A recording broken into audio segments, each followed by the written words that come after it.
On grandit, on fait semblant, on dit ça va, on file devant, on a des clés, des mots compliqués, mais... Clap. Et si les vêtements de ta mamie pouvaient se transformer en les plus beaux habits du monde? La question se pose. Aujourd'hui, mon invité fait quelque chose d'assez particulier. Je trouve ça très original d'ailleurs.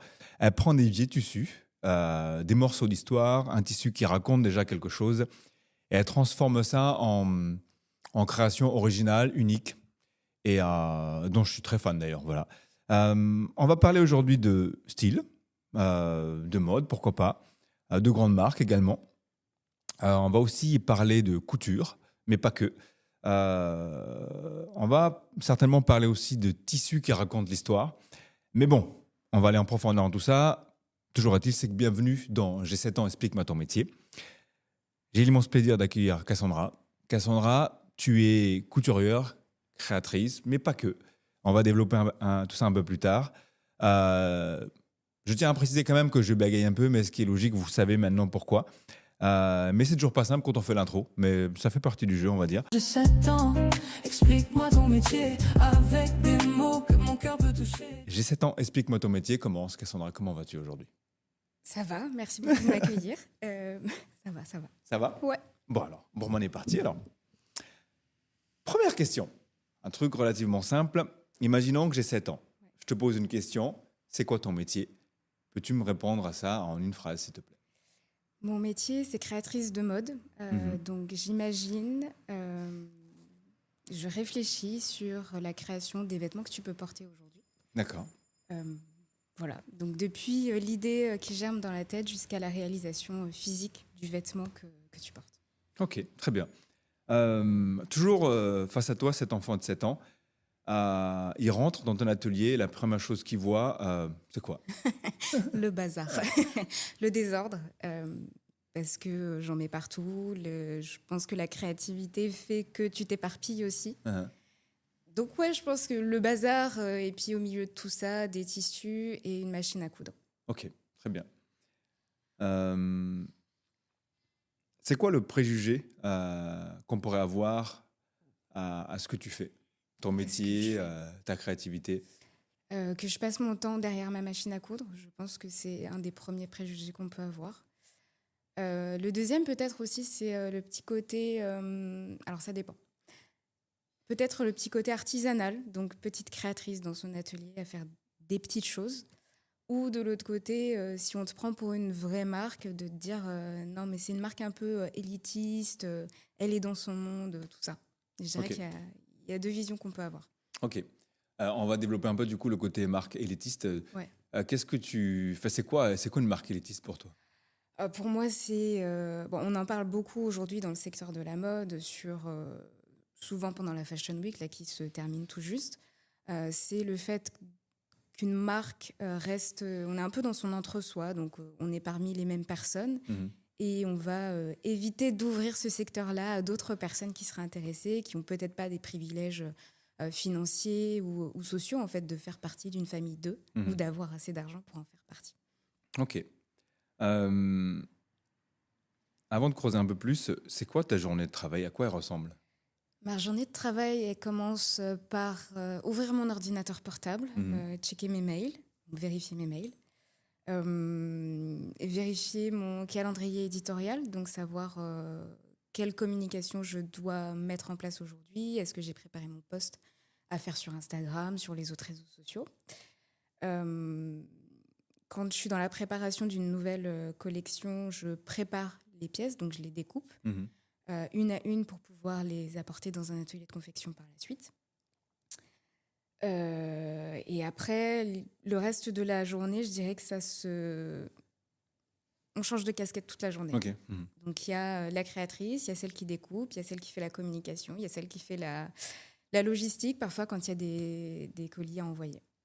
Alors, ton identité, c'est donc de récupérer, pas forcément du vieux tissu, parce que c'est un peu péjoratif quelque part de dire vieux tissu, mais en même temps, ça a quand même son charme, le fait de dire que ça a du vécu. Mm. Quand on dit vieux, ça a forcément du vécu. Et comment tu trouves ces tissus-là? Et quand on découvre, il se passe quoi? Moi, j'ai beaucoup d'imagination quand je les vois. De toute façon, quand je vais chercher ces tissus-là, donc je vais chiner dans des Emmaüs, dans des ressourceries, parfois chez des particuliers. Le choix du tissu, il se fait à l'esthétique, aux couleurs, aux motifs qu'il représente. Parfois, j'ai la chance de savoir d'où il vient, donc quelle était son utilisation avant que je le retrouve. Parfois, je ne l'ai pas, donc j'essaye de faire mes recherches sur Internet. Et c'est drôle, en fait, de savoir la vie qu'il a vécue avant, d'imaginer aussi cette vie-là, de se dire « Ah, bah, peut-être que ça faisait partie d'un linge de famille qui a été transmis de génération en génération, ou bah, en fait, ça faisait partie des rideaux dans un salon chez des grands-parents. » Donc, il y a beaucoup d'imagination quand j'arrive devant un tissu. Et est-ce que tu as découvert un tissu sur lequel tu es littéralement tombé sous le charme? Celui que tu portes aujourd'hui. Ah. Le fleuri. Celui-là, je trouve qu'il y a une esthétique qui est très particulière. C'est un coton qui est texturé. Les fleurs sont... Il y a un esprit baroque, mais en même temps très végétal. Ouais. Ça fait partie d'un des tissus qui m'a marqué. Il y en a un autre aussi, très vintage, un peu disco, dans les tons orangés, qui me suit. Il m'en reste parce que j'ai pas envie de le finir, en fait. Tu veux le garder vraiment? Ouais, c'est compliqué parfois de les laisser partir et de se dire « Ah, je l'ai fini et il faut que je passe à autre chose. » quoi. Ouais. Tu évoquais tout à l'heure le fait que du coup, quand tu découvres un tissu, tu as beaucoup d'imagination et tu sais plus ou moins déjà à quoi ce tissu sera destiné. Et là, tu évoques le fait que du coup, il y a certains tissus où justement tu le préserves quelque part à garder sous le coude.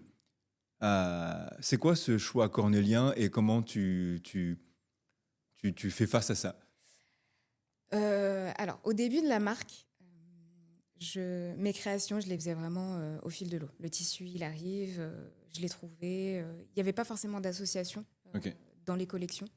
On appelait ça même des drops parce que c'est vraiment des toutes petites capsules de vêtements qui sortaient régulièrement tous les mois. Et au fur et à mesure, en fait, je voulais vraiment créer des collections qui parlent, avec des créations à l'intérieur qui soient liées entre elles pour qu'il y ait une histoire, en fait, qu'elles communiquent ensemble. Donc c'est vrai qu'aujourd'hui, quand je vais chercher mes tissus, j'essaye justement de penser à ça, de savoir comment il va être lié avec d'autres tissus. Le choix cornélien, je me fais violence.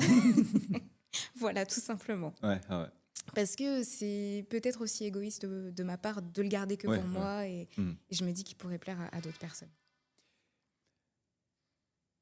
Ma question, du coup, c'est tu fais ce choix de tissu, tu as une idée en tête, tu te projettes, et à un moment donné, ça ne matche pas. Ouais. Qu'est-ce qui se passe? C'est arrivé. Ouais. Je mets de côté pour le moment. Ouais. Je préfère pas m'obstiner sur une création qui ne me parle pas ou plus. Je la mets de côté et j'y reviens plus tard. J'essaie de réutiliser les tissus par la suite. C'est le cas sur la prochaine collection, par exemple. J'ai fait des tests sur un tissu, ça ne rend absolument pas ce que j'avais imaginé. Donc pour le moment, voilà, il est en stand-by. Exactement. Et combien de temps tu crées un vêtement? Un vêtement, une chemise comme ça, je dirais 3h30, 4h. C'est vite. Enfin, je ne me rends pas compte, en tout cas, avec mes yeux d'enfant de 7 ans. C'est rapide, parce que ça fait presque 10 ans que je couds et que les chemises, je les fais à la chaîne maintenant. Et on a squeezé un peu cette question, on est parti un peu vite, mais qu'est-ce qui t'a amené à faire ce travail-là, de t'orienter dans la couture, de choisir ce style de tissu pour ce style de vêtement? Je suis passionnée de mode depuis que je suis enfant. Je pense que c'est peut-être un des premiers métiers que je voulais faire quand j'étais petite. Et comme je le disais au début, en fait, c'est quand même un monde assez élitiste, donc l'accès aux études est un peu compliqué. Donc j'ai un peu contourné ça. J'ai fait des stages dans des maisons des marques de vêtements. Et sur mon choix d'études par la suite, je l'ai mis de côté également. Et je suis revenue un petit peu à la mode par la couture, parce que je ne savais pas du tout coudre. ma grand-mère maternelle a dû m'apprendre à faire des boutons, mais sinon, c'est tout, quoi. Et du coup, je me suis dit, bon, ce serait quand même bien de faire ces vêtements. Je suis petite, donc pour le coup, moi, je me retrouve toujours avec des vêtements qui sont beaucoup trop grands pour moi, où j'ai besoin de faire des ourlets. Enfin, il y a toujours besoin de faire des rectifications. Donc, je me suis dit, ce serait cool d'avoir ces vêtements-là qui sont faits pour moi. Et au fur et à mesure, je sais pas, je me suis dit, ce serait peut-être cool d'y revenir. Je pense que le déclic, c'était quand j'ai vidé la maison de mes grands-parents paternels. Il y avait plein de tissus qui restaient chez eux, dans les placards. J'ai grandi avec et j'ai jamais fait attention à ces tissus-là. Et il y avait une paire de rideaux dans le salon. Sur le moment, je me suis dit, waouh, c'est beau. Et je les ai laissés. Et il y a toujours ce petit truc de me dire, ah, j'aurais dû les prendre. Et c'est un peu ce que je me dis, en fait, avec les tissus que je chine aujourd'hui. J'ai pas envie de les laisser. Ils méritent une seconde vie, en fait. Parce que je sais que ces rideaux-là, je suis sûre que les nouvelles personnes dans la maison, ils les ont pas réutilisés. Donc, elles méritent de pouvoir avoir une deuxième vie, voire une troisième vie. Et ouais, et au fur et à mesure, l'idée de la marque de vêtements est venue assez rapidement.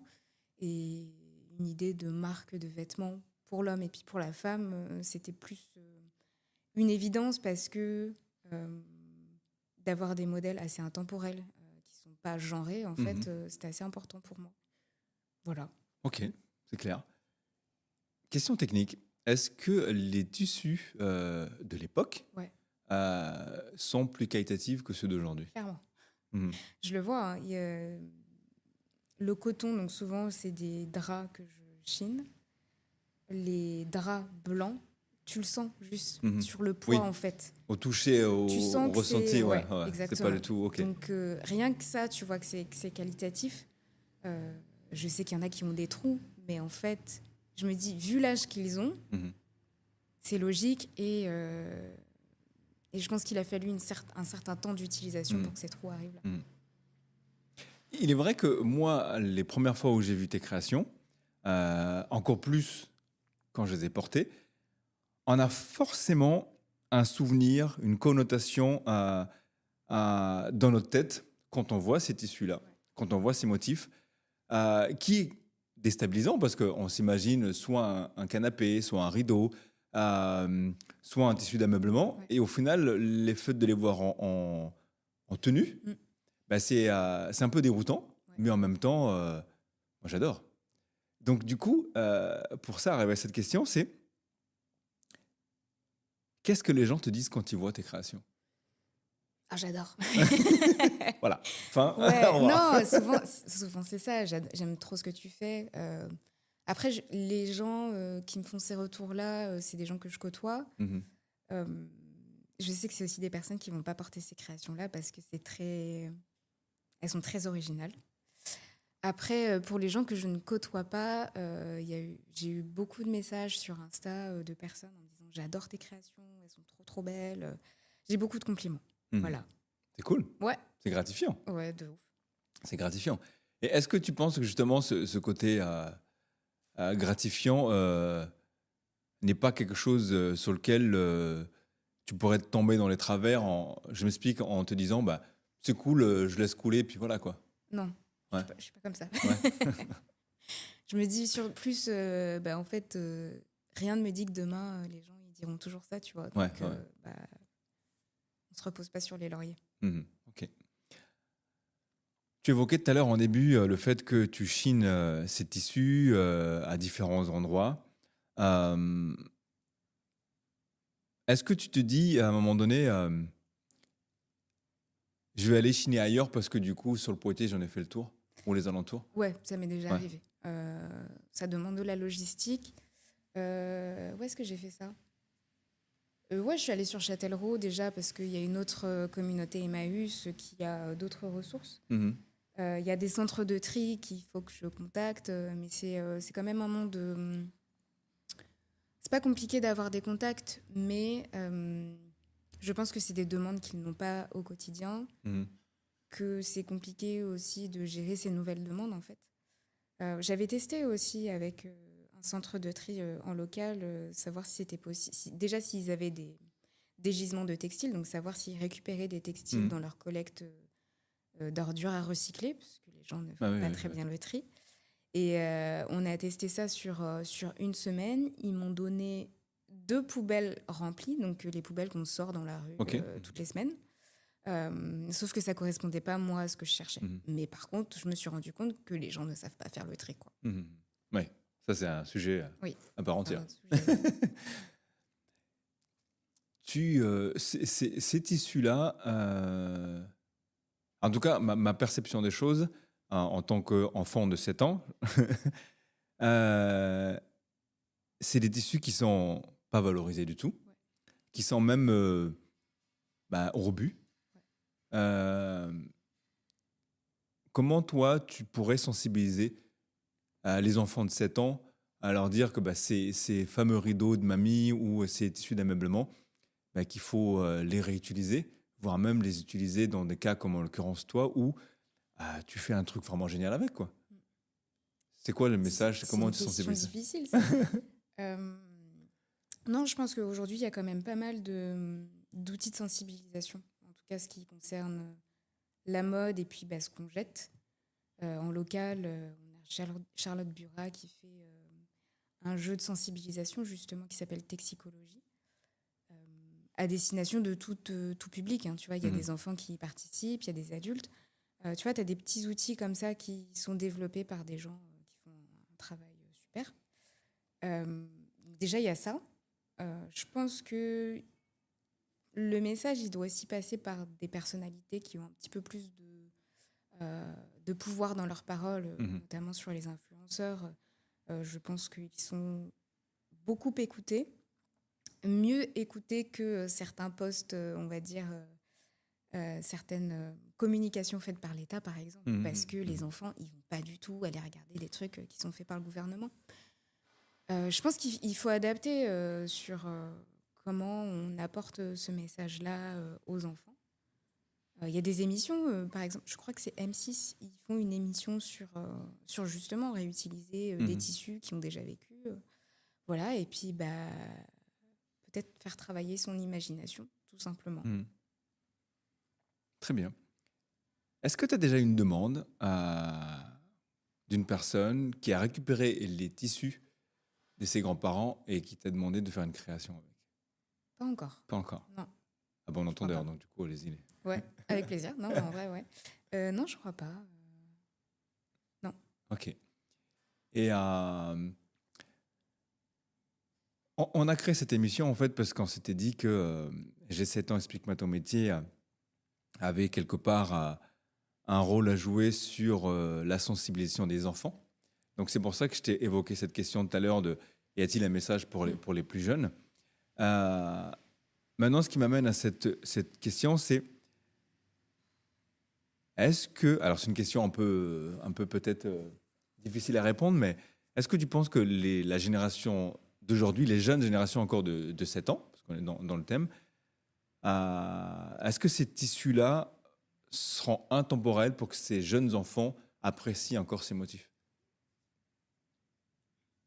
Moi, je me dis que oui. Alors, je travaille beaucoup avec des motifs à fleurs. Et depuis que j'existe, je pense que je n'ai jamais vu ou entendu dire non, mais les fleurs, c'est démodé. Ouais, en fait. Non, je pense que c'est vraiment des choses intemporelles. Tu vois, si c'est des trucs qui ont 30 ans, 50 ans et aujourd'hui, moi, je les utilise sans problème parce que voilà, ça me plaît et que ça plaît à d'autres gens. Je me dis, la mode, en fait, de toute façon, c'est toujours un cycle. Ouais. Éternel. Exactement. Est-ce que, imaginons que tes grands-parents puissent voir tes créations aujourd'hui. Ouais. Qu'est-ce que, à ton avis, se dirait? Oula, je sais pas trop. Ma grand-mère, je pense qu'elle serait contente. Ouais, je pense qu'elle serait contente. Mon autre grand-mère, elle me soutient de toute façon. Elle me demande ça va, t'es bien dans ton atelier. Je sais pas si elle a déjà vu mes créations, mais elle a toujours été derrière nous, même si c'est un travail artistique. On en a parlé quand on s'est vu la Exactement. première fois, mais même si c'est un travail artistique, tu vois, je suis allée chiner avec elle la dernière fois. Ok. Donc, Donc ouais, elle a mordu le voilà. truc, quoi. Ouais, un Mhm. petit peu, ouais. Mhm. Euh, Imaginons que tu pouvais parler à, à la Cassandra qui a 7 ans à Oula. l'époque. Ouais. Ça donnerait quoi? Bah, tu fais du beau travail. euh, Tu fais ce que tu aimes. Et ouais, t'es pas obligé de passer par les chemins prédéfinis pour faire Mhm. le travail que tu fais aujourd'hui. Mhm. Que c'est bien de casser les codes et de t'adapter pour y arriver. Très bien. Donc 4-5 ans, comment tu vois ta marque? Euh, Véritablement comme une vraie marque Mhm. de vêtements aujourd'hui et pas comme une marque artisanale. Euh, je pense qu'il y a ce gap vraiment à passer. Quand tu crées toi-même, en fait, souvent on te donne ce côté-là, c'est une artisane. Sauf que c'est pas forcément moi ce que j'ai envie de montrer. Je veux vraiment qu'on considère que les cas oubliés aujourd'hui, bah, c'est une marque pour l'homme et puis pour la femme euh, qui fait des créations responsables, qui a augmenté un petit peu sa production parce qu'il y a un peu plus de demandes. Euh, mais j'ai pas non plus envie d'être une super entreprise. J'ai quand même envie de rester sur une échelle à Mhm. taille humaine en fait Mhm. parce que ouais, je trouve que c'est important quand même d'avoir cette Ouais. authenticité-là, de rester à une taille viable et où le côté humain n'est pas perdu. Ok. Tu évoquais tout à l'heure le côté durable et du coup, c'est ce choix stratégique de récupérer du coup du tissu d'un certain temps. Est-ce que ça t'a traversé l'esprit ou pas de recréer ces tissus-là? Ouais, Mhm. parce qu'il y a des motifs, je sais, qui ont beaucoup plu. Mais il faut réfléchir à comment on les recrée de manière Mhm. justement responsable et durable.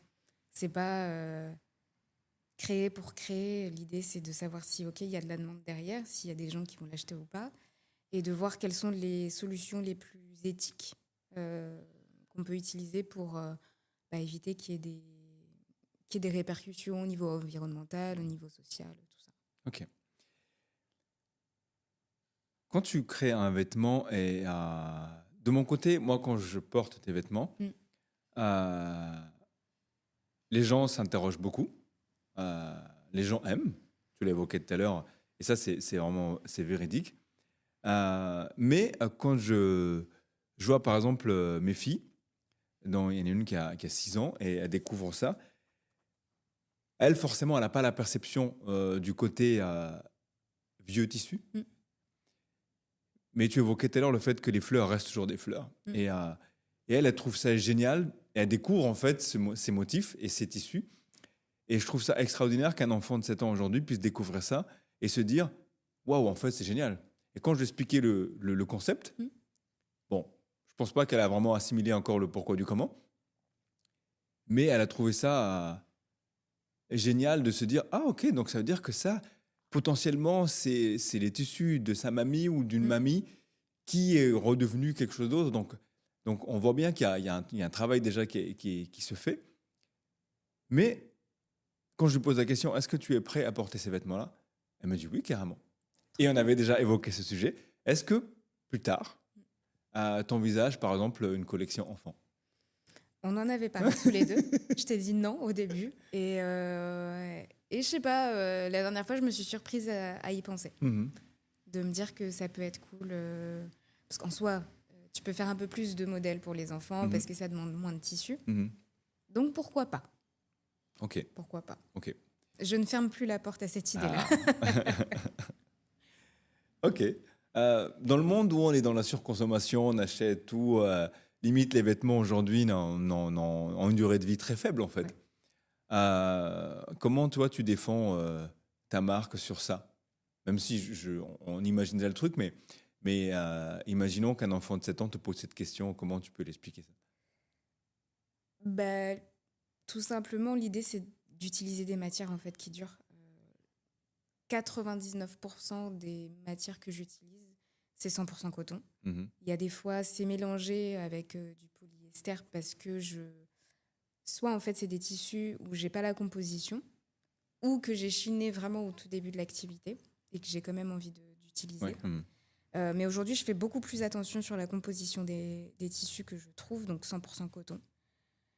Rien que ça, en fait. On sait que le tissu ne va pas boulocher, Mhm. que tu ne sentiras pas la transpiration si tu as chaud, parce que le coton, ça respire. Donc ça, c'est Pourquoi tu me cool. montres du doigt comme ça? Non, pas du tout. Non, du tout. Que ça va mieux tenir, en fait, dans le temps.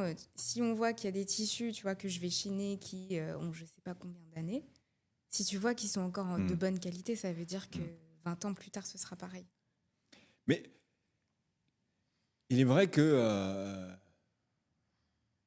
moi, j'ai cette sensation où quand tu récupères des vieux tissus, des vieux draps, des vieilles serviettes, le toucher n'est pas du tout la même. Non. C'est vraiment un truc. Je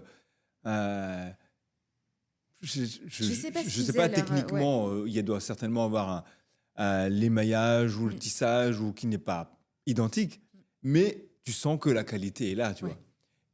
Et c'est vrai qu'aujourd'hui, bah, tu n'as plus cette sensation-là.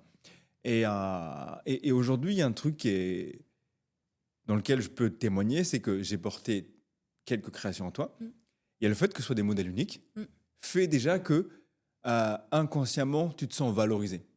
Ok. Parce que tu le portes pour un modèle unique. Et tu sais que le vêtement que tu portes, il n'y a personne d'autre qui va le porter, en fait. Ouais. Et ça, je trouve ça, dans le monde où on est dans la surconsommation, on a tous plus ou moins les mêmes trucs, bah ça, c'est quand même comment on pourrait dire, un truc qui n'a pas de prix, quelque part. Parce qu'on se dit, bah, c'est génial.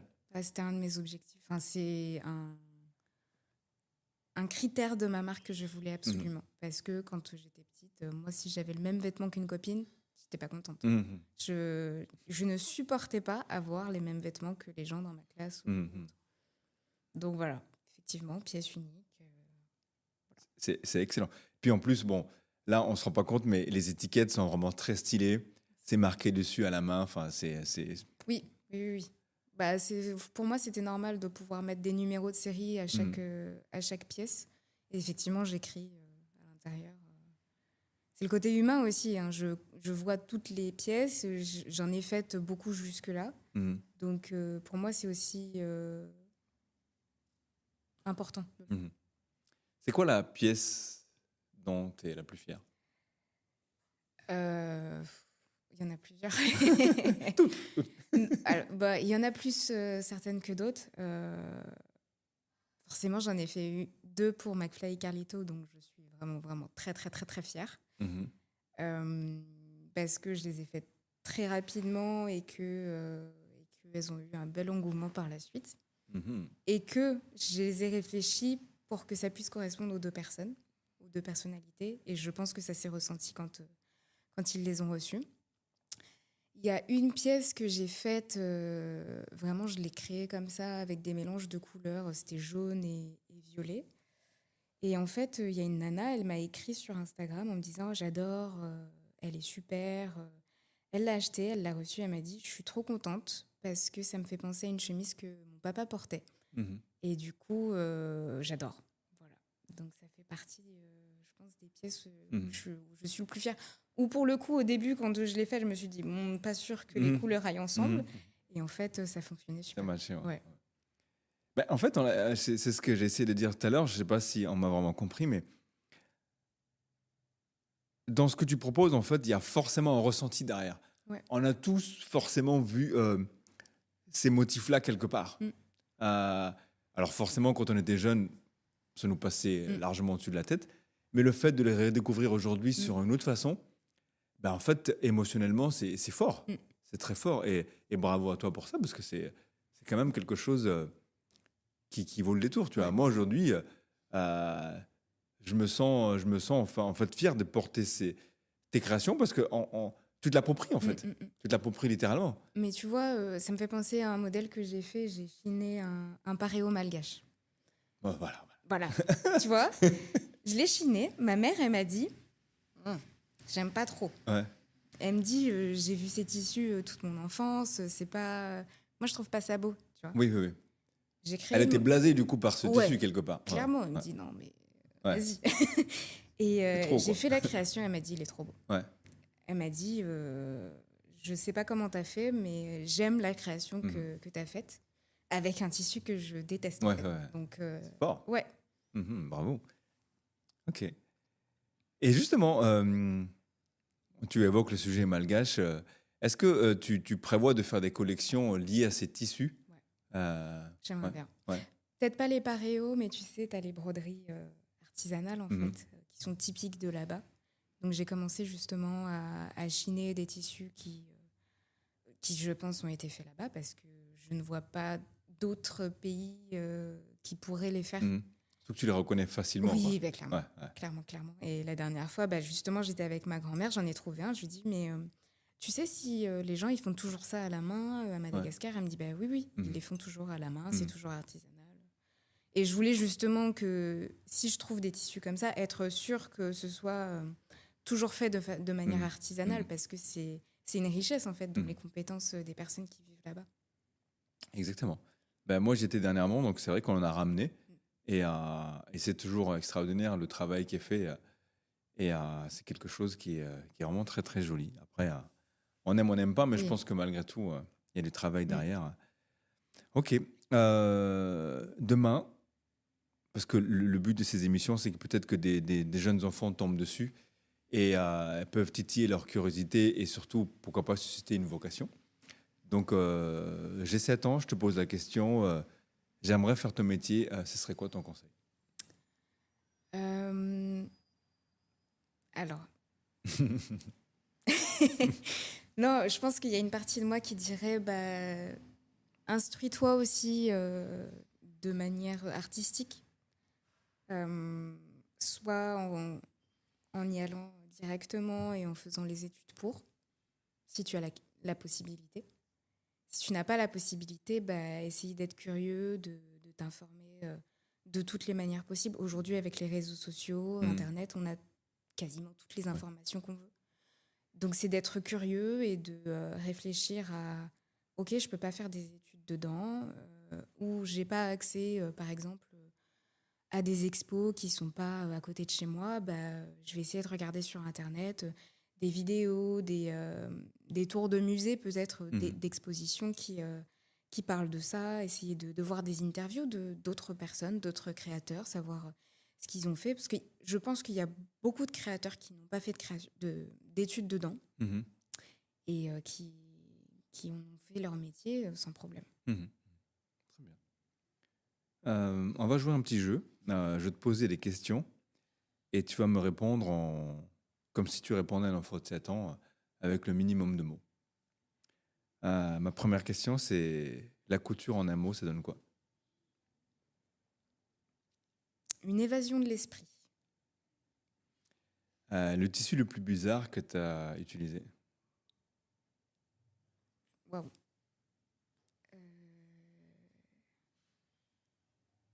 Le plus bizarre. Ah, bonne question. Non, je sais pas. Les rideaux, quand même, ça reste quand même assez particulier. Déroutant, ouais. Ouais. Okay. Si les vêtements pouvaient te parler, tu dirais quoi? Aide-moi. Achète-moi, je pense. Ouais. Okay. Achète-moi. Ta mamie en 3 mots? Ma mamie en 3 mots. Laquelle? Non, mais toujours présente.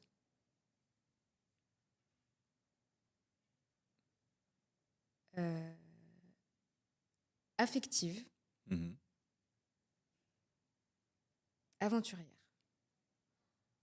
C'est un mélange des deux pour le coup. Ok. Sans la couture, tu aurais fait quoi? J'aurais continué mon parcours dans la RSE. Donc, c'est accompagner des entreprises pour réduire leur impact environnemental. Ok.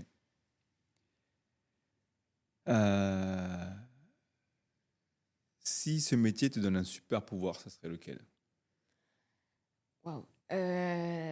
Détruire tous les déchets de vêtements qu'on trouve au Ghana, au Sénégal, tout ça.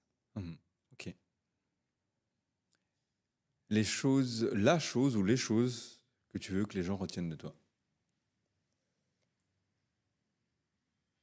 L'authenticité, je pense, Mhm. qui j'espère se ressent dans les vêtements.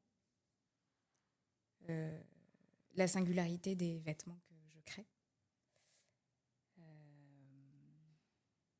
L'adaptabilité. Ok. Ok. Est-ce qu'aujourd'hui, des gens peuvent te contacter s'ils ont des tissus, des choses comme ça dans leur placard et qu'ils souhaiteraient t'en faire don? Carrément, Donc pour ça, il faut qu'ils aillent soit sur Instagram, soit sur ton site. exactement. Ok, super. Donc les amis, au bon entendeur, si vous avez redonné vie à des tissus, n'hésitez pas à faire appel à Cassandra pour ça, parce que ça peut peut-être donner des trucs hyper cool. Mais on le sait déjà, maintenant la preuve étant. Vous voyez. Et est-ce que tu t'es fixé une limite sur le nombre de créations que tu te fais par an? Non, En termes de quantité, en termes de volume, en termes de... non. Non. J'essaie quand même d'avoir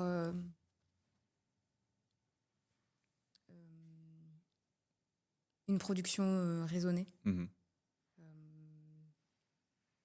Donc 1000 exemplaires dans l'année, clairement non. Mhm. Pour le moment en tout cas. Il faut aussi que ça vienne avec la demande. C'est quand même des pièces qui sont très originales, qui... On est sur un niveau aussi un petit peu premium en termes de prix. Il faut aussi que les gens puissent pouvoir se les offrir. Mhm. Voilà. Ok. Est-ce que, par exemple, demain, j'achète un vêtement chez toi, je peux revenir pour faire retoucher quelque chose? Bien sûr. Ok. Ouais. Ok. Alors, c'est compliqué quand tu habites à l'autre bout de la Oui. France. Mhm. Mais non, s'il y a la possibilité, c'est sans problème.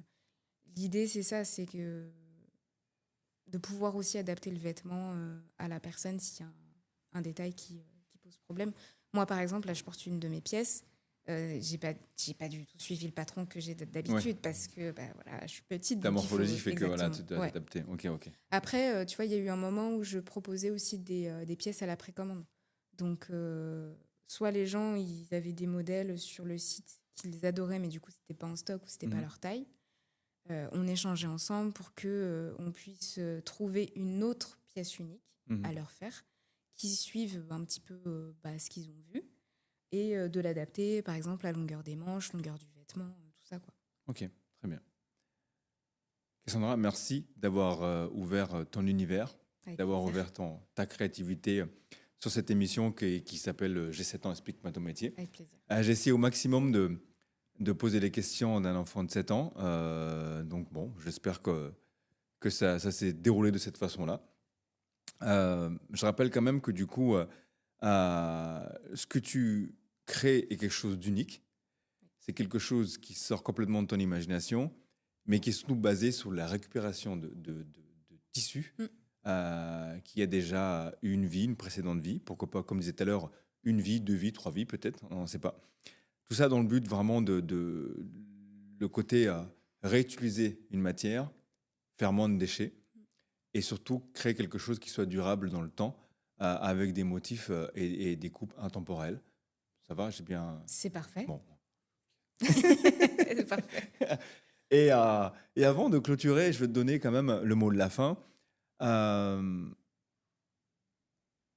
Tu devrais expliquer en fait ce que tu fais à un enfant de 7 ans pour qu'il puisse vraiment comprendre ça et comprendre l'importance de ce que tu fais. Ça donnerait quoi?